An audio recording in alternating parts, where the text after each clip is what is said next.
I got my pretty blue gloves on today because I did an oil change on this IGX 800 pressure washer, 8 gallon a minute pressure washer. And after I did the oil change, I was like, why didn't I do a video to show you guys one of the tips and tricks that I've learned, being a Tuesday tip of the day.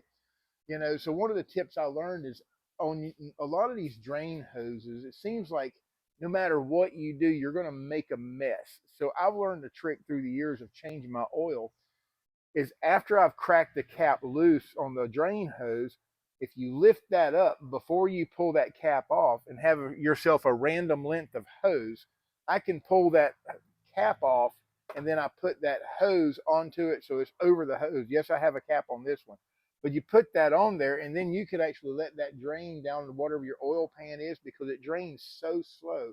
You can walk away, you could do something for 10 or 15 minutes and then you come back to fill your oil. But after you see that you have no more oil coming out of there, if you just take that hose and you turn it back up again so you're not getting any type of leakage, put your cap on and torque your cap to whatever your specs should be, you shouldn't have too much of a mess. And that's for the pump on this side. On the motor, you'll get the same thing.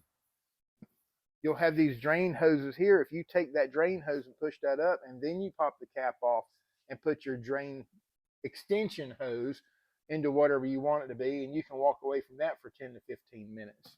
Um, and then you push that back up and you turn your cap back to it. As far as your oil filter, you're still going to have some oil come out of there. So if you put paper towels or something on the bottom side of this, so when you unscrew that, it's going to drain onto there. You should be able to not have too much of a mess. You're going to get a little bit of oil from the oil filter, but everything else you should be able to quickly clean it up with some brake cleaner or something like that real quick.